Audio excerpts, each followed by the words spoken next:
In 1989, U.S. President George Bush signed a proclamation recognizing the 7 laws of Noah as the principles of moral and ethical conduct that have formed the basis of all civilizations. In 1991, a joint resolution of Congress, U.S. Public Law 102-14, stated that the 7 Noahide laws have been the bedrock of society from the dawn of civilization. The following presentation outlines the 7 Noahide laws and describes their connection to world unity.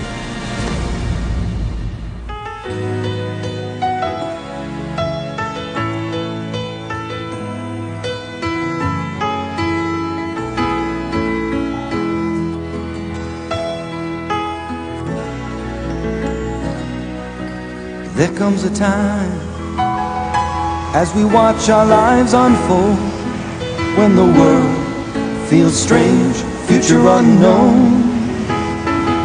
Hello, I'm Jeff Weiser reporting for CBC World News.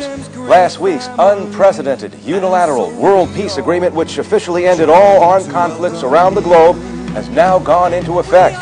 World peace, once only a dream of religious groups, is now reality. As today, the United Nations reported there were no deaths due to armed conflict anywhere in the world. Hashem chose us as His glorious design. He'll make this world a better place for you and me. Today, in medical news, we're proud to report the last mystery of cancer has been uncovered by a British scientist, and the disease has been eliminated from mankind. In economic news, today the economy soars despite the 12-hour work week, which went into effect last week. The once dreaded .com industry's upturn during the past 6 months has been the needed catalyst to bring the world economy to levels never before seen in the history of mankind. We are your world. We are your children. We are the ones who show you how to love the life you're living. This ideal state of being of world peace, everyone can contribute to this one big family. It is our dream to work for it. I think it is possible. I think we need to believe in the possibility of it. When the world reaches its point of perfection, it'll be that kind of life. There'll be no war, there'll be no hatred, there'll be no hunger, there'll be no poverty, there'll be no tears, there'll be no pain, there'll be no suffering. And everything that's going on now is just bringing the world to that ultimate stage. How do we get there? We have to refine the world. We have to transform the world. We have to make the world a better place. How do you make the world a better place? You need to have a system. The oldest and most universal divine system in place is called the Noahide laws. Noahide because they originate from Noah, who was a survivor after a flood that came as a result of a corrupt world. So in a sense, Noah becomes the man, the father of civilization, and sets into motion laws by which civilization should never destroy itself again. The rainbow is the covenant in which God states that He will not destroy mankind, and it's a covenant between Him and the world. And this shows that God is directly involved with His creatures and that He wishes them to exist. When He gave these laws to Noah, He said, this is for you and for your sons and for the generations to come. So basically what we're living in now is basically disobeying what God wanted. So ultimately, if we do keep those 7 commandments we were given, we would actually do what God actually wanted us to do in the beginning.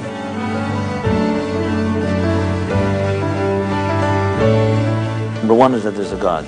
There's an eye that sees, there's an ear that hears. There's a higher presence in our lives. We're not alone. This world has a purpose to it, and that purpose is to make this world a dwelling place for God. And each one of us was endowed with a responsibility to bring that about, and every single one of us has a role in that grand divine plan. The belief in God is the belief that the world has a manager. It has managing principles that are beyond my wishes and my desires. To some extent, there can be nothing more hopeful than that. I believe that the world is a world of chaos and a world of violence. It's a very depressive world. I was born in China, a culture that doesn't encourage religion, so I wasn't grow up with the concept of God. However, I do believe in some kind of spiritual being that is overseeing our individual life, giving us direction. if only we can listen to it. Number 2 is respect for the divine. You shouldn't blasphemize God's name. What it really means is, many people can believe in God, but the God is somewhere up in heaven. It doesn't affect how you speak. It doesn't affect how you behave. So essentially, this is about applying it to the way you communicate at the table, in your home, even when you're nervous, even when you're aggravated. God's presence is with you, and you always maintain that type of respect. It includes also the obligation to pray to God, to communicate with God, to ask of God things, and God listens, as our Torah teaches us, and to develop a relationship with God, a personal relationship with God. The person cannot be overpowered by an immature idea of God where he vents his anger and frustration against the creator of the universe.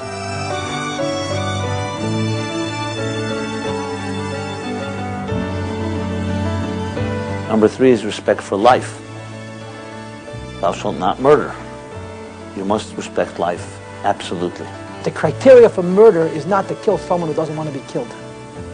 The criteria for murder is you're not allowed to take a life. Why? Because life isn't yours. It was given to you, something that you have to guard and watch and preserve, but you don't own your own life, let alone somebody else's life.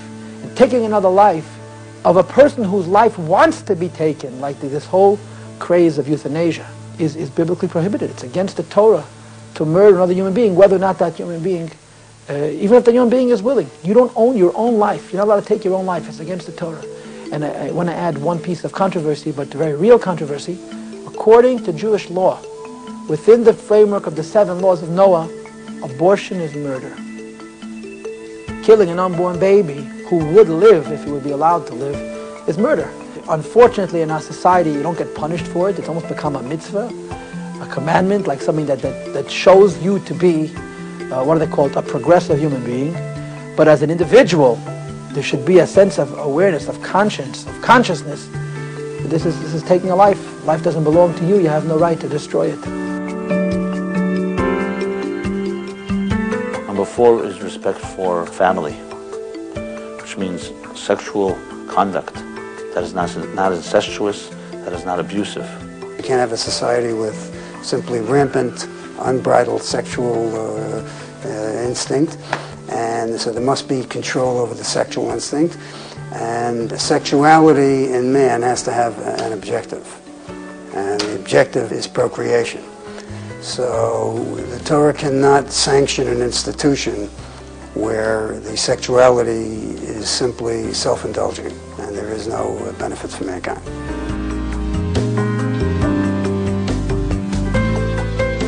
Number 5 is respect for property.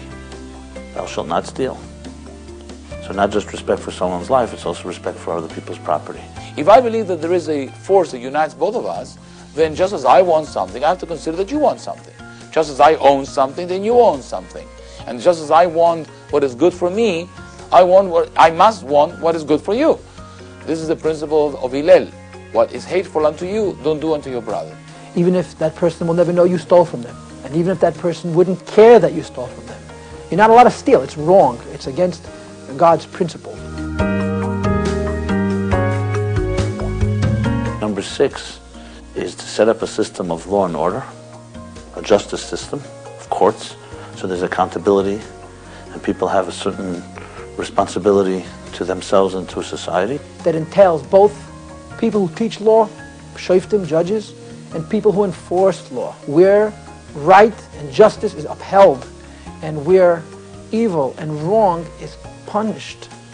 But included within that, there is a whole broad kaleidoscope of particulars that have to do with upstanding morality, like charity, like visiting the sick, like burying the dead, like worrying about the less fortunate and the destitute. And a very significant one, compromise. Don't drive everything to its miserable end. The idea that people should be able to forgive another person.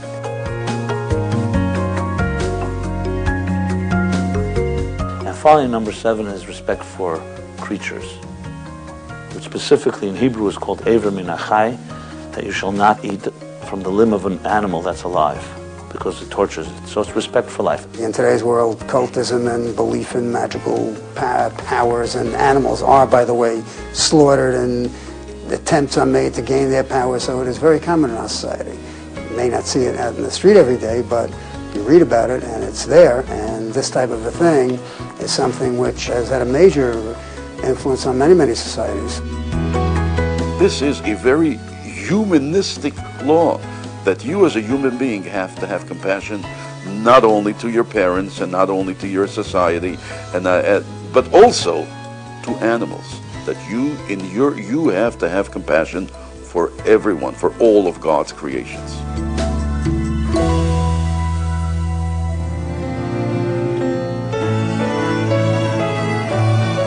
The whole purpose of these laws is to make someone, is to reveal the spirituality within each person, and that anyone can relate to, because that's the whole concept of a human being. A human being has that soul within him. You have a soul. It's a beautiful soul. Why don't you live up to it? And here's how you can live up to it. Here are the guidelines. There are guidelines. There's a blueprint for life. It's called the Universal Blueprint. What we're discussing, the Noahide laws. It's a guidebook how to live the best you can live. And the dream is, my house, says the prophet, will be called house of prayer for all nations. God will be one and his name will be one. That means that all the peoples of the world are going to be united into the great humanity, and united humanity which God intended from the beginning. There comes a time as we watch our lives unfold, when the world feels strange, future unknown. Hello, I'm Joanne Chung reporting live from Beijing. We are very honored to announce the new World Peace Alliance signed last week in New York City has been unanimously accepted by officials in China. We are your world, we are your children, we are the ones who show you how to love the life you're living. Hashem chose us as his glorious design. He'll make this world a better place for you and me.